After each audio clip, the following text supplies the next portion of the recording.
Before this video begins, I would just like to thank my Asbantium level patron, Fallon Cortez. Thank you for supporting the channel. Earth is going to die. One day. Whether that's alarmingly soon at the wrong end of a nuclear conflict, or far in the future when the sun expands and destroys the pale blue dot we all call home, how does the human race survive such a conclusive end? Will we be able to spread across the universe, or are we doomed to die along with our planet? Well, when it comes to Doctor Who, there's a very optimistic vision of the future. In Series 1, we see the end of planet Earth in the year 5 billion, but the episode The End of the World is merely the opening salvo in a longer story arc detailing the end of our current world and life on its successor, New Earth. New Earth is a fascinating planet, this future colony with flying cars, apple grass fields and 2 moons. It's a location Series 2 and Series 3 used to great effect. The shining centerpiece New York, kind of the closest thing Doctor Who has to a Coruscant. A sprawling megalopolis with all sorts of layers and history. But how did humanity bring New Earth into its grasp? What secrets does it hold? Well, join me as we travel to another galaxy for these visions of a new Earth. And of course, watch out for spoilers for the following episodes.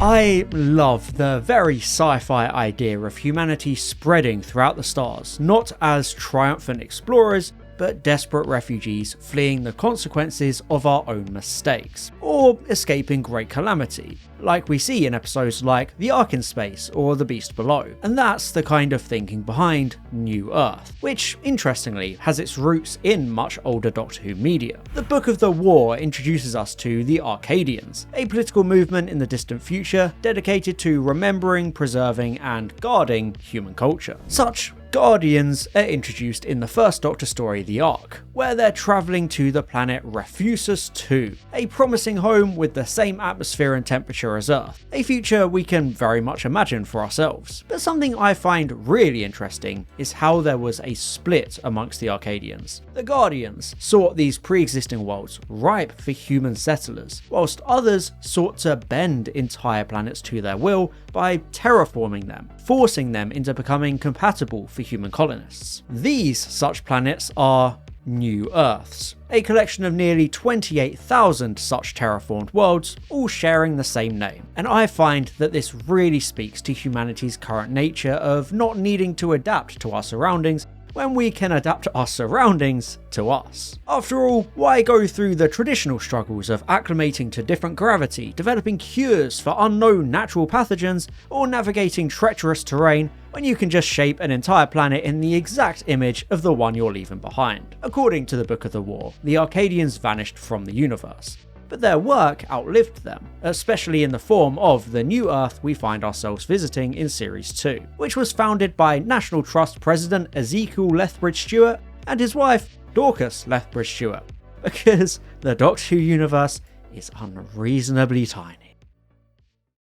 In the M87 galaxy, 50,000 light-years from Earth, sits the planet New Earth, part of the widespread New Earth Empire. Trust me, I'm going to be saying New Earth a lot in this video, so get used to it. The New Earth Empire was the governing body of humanity amongst the stars. Whether through terraforming or fortune, this specific planet was chosen for colonization because it perfectly matched the conditions of the original Earth, down to the exact same diameter, orbit, and atmosphere. It's really interesting how many parallels there are between New Earth and the exploration and colonization of our own real world centuries ago. Despite the geography of New Earth no doubt being vastly different, a significant amount of settlements on the planet were named after places on Old Earth. Much like New York or New Zealand, we have New Beijing, for example, emphasizing the almost nostalgic movement that gave rise to the New Earths to begin with. Even oceans were named with a reverence for the history of Earth. such as the New Atlantic Ocean. But by far, the most notable of these settlements was the New United States, as we see in the show. According to the Time Traveler's Diary, it gained independence in the year 5,000,000,016, and unfortunately, it seemed to be the main power center of the entire planet. And one of the most significant settlements we know is New York, the location of both episodes in the show. The 15th of its name and a place of significant power and prosperity, New York is our biggest window into life on New Earth. From the jewel of the city, the Senate building, to the impoverished Undercity, we get a very, very good look at New York in both Series 2 and Series 3. I find it really interesting how the political system seems so different, with 7 dukes being the main political leaders of the city. The Duke of Manhattan we meet, or the Duke of Brooklyn, who appears in Big Finish sporting a beard full of otters, apparently. That's just Big Finish for you. I'm sure Jackie Tyler's somewhere in there too. New York is a setting Doctor Who should absolutely visit more often. It's the perfect future city for all sorts of stories. It can be a utopian shining gem hiding political intrigue, or a dingy, neon-soaked cyberpunk dystopia for Cybermen to take root within. Of course, that equally suggests that maybe it's not being fleshed out enough that it's still so undefined, but you'd be surprised at how little Doctor Who has actually explored future cities. New Earth and Gridlock are unfortunately a rarity within the modern show. But that being said, New Earth is full of incredible world building, like the Great Hospital hiding a dark secret of experimentation and illegal, unethical cloning. Such events even lead to the creation of a new native race known as New Humans, the sentient survivors of the biocattle experiments. Again, this is something so fascinating. A whole new species being created on this distant planet. Another consequence of hubris and attempts to play God. The New Humans are perfect foil for a Doctor Who story of their own as they attempt to integrate into society, facing prejudice and all sorts of discrimination. They're the ideal vehicle for so many political stories and real-world allegories. And hell, even their cat-kind creators are, too.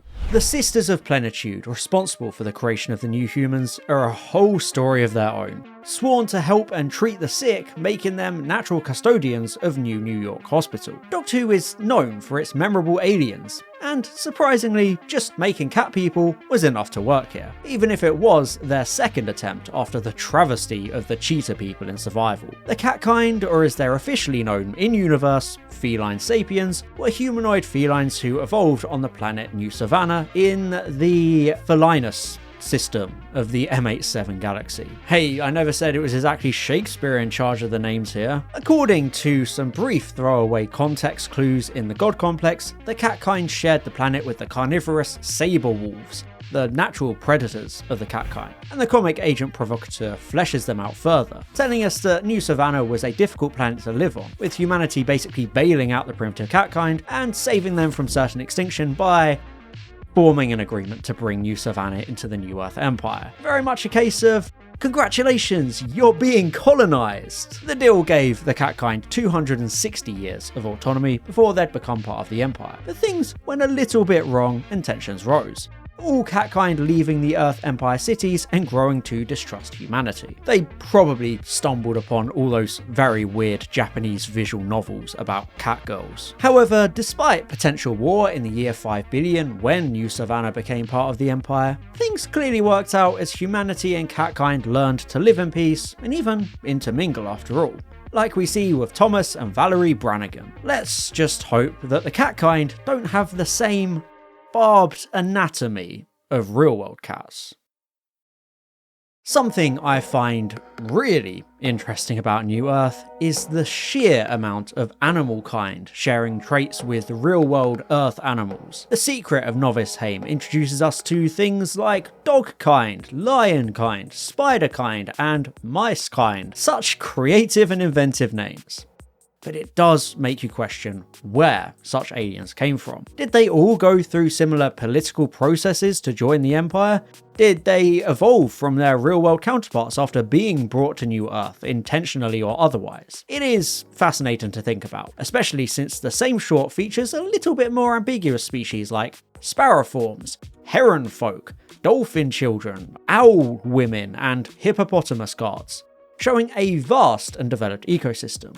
But again, what's the history there? What role do they play on this planet? It's something we don't have to deal with in our own real world, being the only species advanced enough to talk, create complex physical and social structures, or dominate the planet. But with New Earth having so many sentient advanced species, it makes you wonder what society is like, how many social and political aspects of the world work in comparison to ours. We only really know when it comes to the cat kind and the tree people from the show. Both of these species had significant presence on New Earth, with the cat kind having their home on the continent of New Cairo, regarded as one of the 11 wonders of New Earth. The Big Finish audio The Cats of New Cairo showcases this location, exploring the religion of the cat kind and the most exalted High Persian, their spiritual leader. It's very fitting that the cat kind's religion and society mirrors that of ancient Egypt, where cats were considered gods. Indeed, New Cairo was apparently filled with temples of light, octahedrons, markets, and bazaars.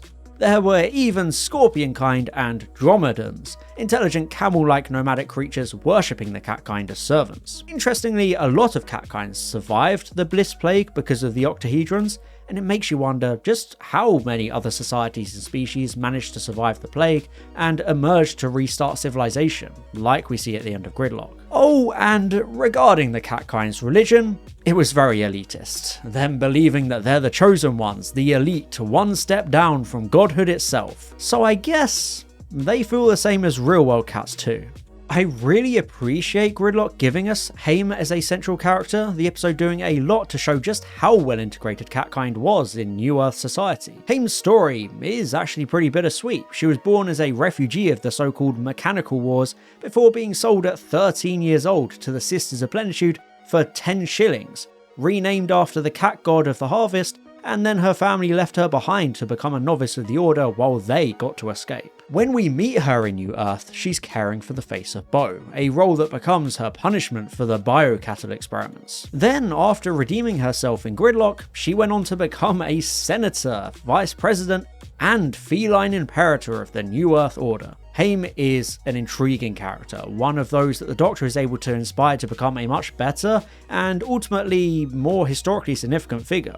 Tales from New Earth follows her quite closely, and The Secret of Novice Haim ends her story by seeing her reunite with the 10th Doctor on her deathbed, reflecting on her life. The short story also introduces us to the catkind's afterlife of the Great Cat Kingdom, a very River of Styx kind of journey revolving around 2 gold coins paying for their passage. It's interesting, but not as interesting as the story revealing Haim came to question whether New Earth was too good to be true, a trap of sorts, discovering a dark secret below the surface, which unfortunately died with her.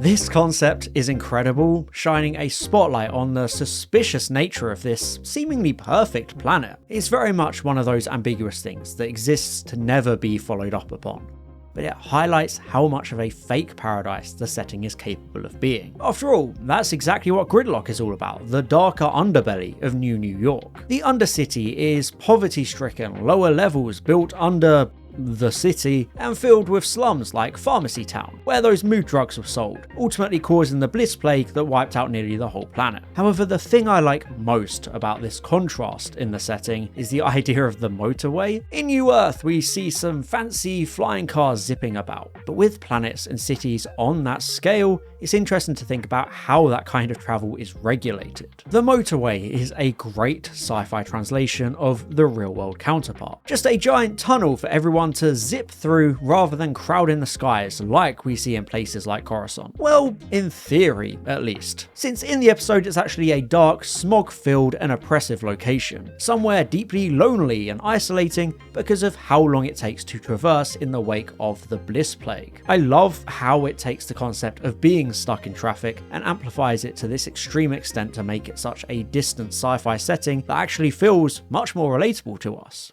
I've always wanted to see so much more of New Earth and its various regions. And of course, the Monkey's Paw of Doctor Who Expanded Media curled with Tales from New Earth, a critically panned Big Finish box set, exploring the planet in depth, but at the consequence of having some truly dreadful writing and the worst ever 10th Doctor impression. Yes, I do.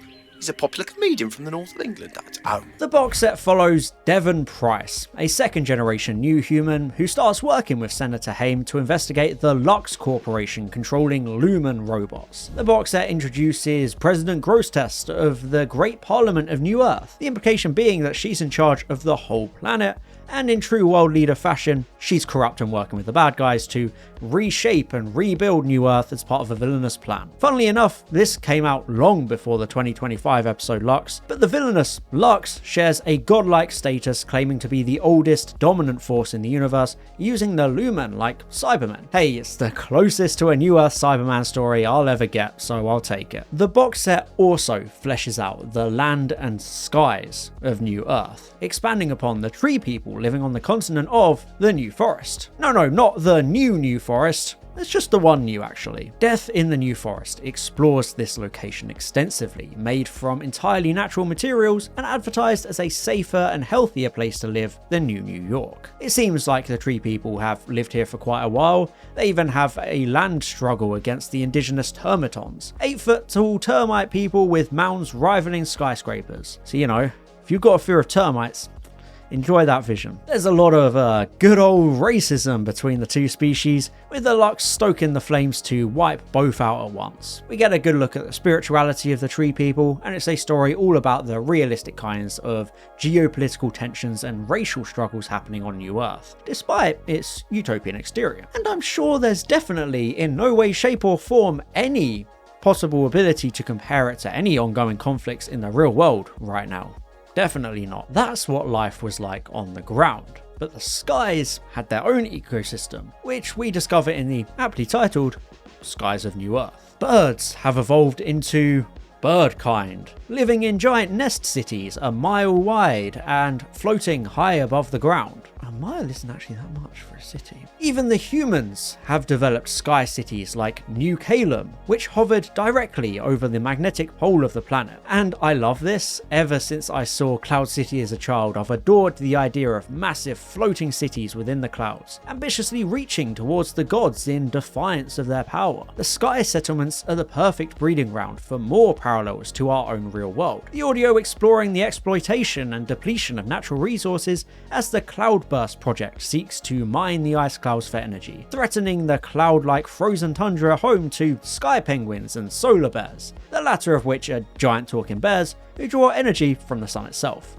Oh, and they have jetpacks for some reason. And I can only assume the bird kind look kind of like the aliens from Rogue, just humanoids with big old bird heads, especially since that's kind of just what the cat kind are. I love the implied visual of Nest City, the biggest settlement for bird kind and accessible with cloud cars. It's described as being formed with vast interlocking tree trunks with smaller branches within serving as nests for smaller birds. Although good luck going there, since the bird kind are very unsociable and kind of racist towards humans. I mean, can't exactly blame them. We do have a habit of cutting down trees.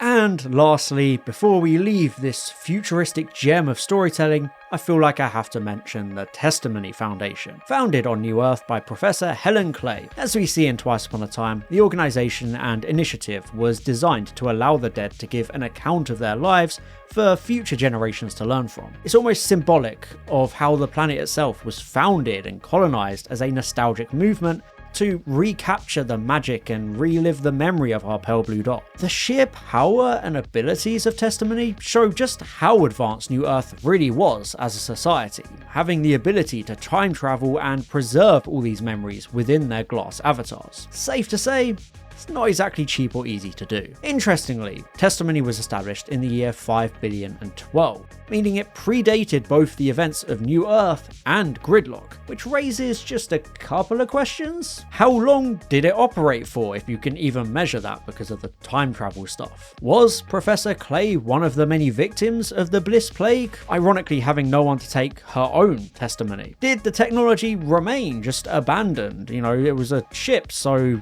what's going on there? I guess we'll never know. New Earth has always and will always fascinate me endlessly. It's such a big, impressive setting for the first alien planet of the modern era of Doctor Who, and therefore, it's one of the most interesting alien planets. Of course, it's very much like old Earth, but it's a setting rich with potential, especially with the different regions introduced in expanded media, like those sky cities, and the continents like the New Forest and New Cairo. Out of all the settings introduced within the modern era of Doctor Who, New Earth is definitely the most fleshed out already. It's unique enough to be the only revisited alien planet of New Who, at least up until the world, but that's different, with series 2 and 3 having a very Peladon-esque duology, but it feels like a setting that could easily become the foundation for a whole TV spin-off. It serves as a testament to how strong the world building of those early series were, that a planet like this can have so much extra information attached to it. With all this fake history, using minor world building from classic Who and expanded media to give us an entire living and breathing planet that could easily come back at any point and work as the backdrop for a brand new episode. It's just familiar enough to give us a feeling of connection and stakes, but alien enough to feel so exotic and exciting. New Earth and Gridlock only scratched the surface of what this planet can be and the stories that can be told. I really do hope it makes a return in the show someday, so we can continue to explore it further and see just how much more there is to see on the planet of New Earth. But that's enough from me. What kind of stories would you like to see on the planet or the wider New Earth Empire? Let me know in the comments. Thank you very much for watching, and as always, I'll see you in the next one. Bye bye. And I'd just like to thank my Asbantium level patron, Fallon Cortez, my Diamond level patron, Valtar, my Platinum level patron, Matthew Burns, and all my Gold level patrons, Chris Douglas, Daniel Shillito, and James Aleula Waterhouse. Thank you for supporting the channel.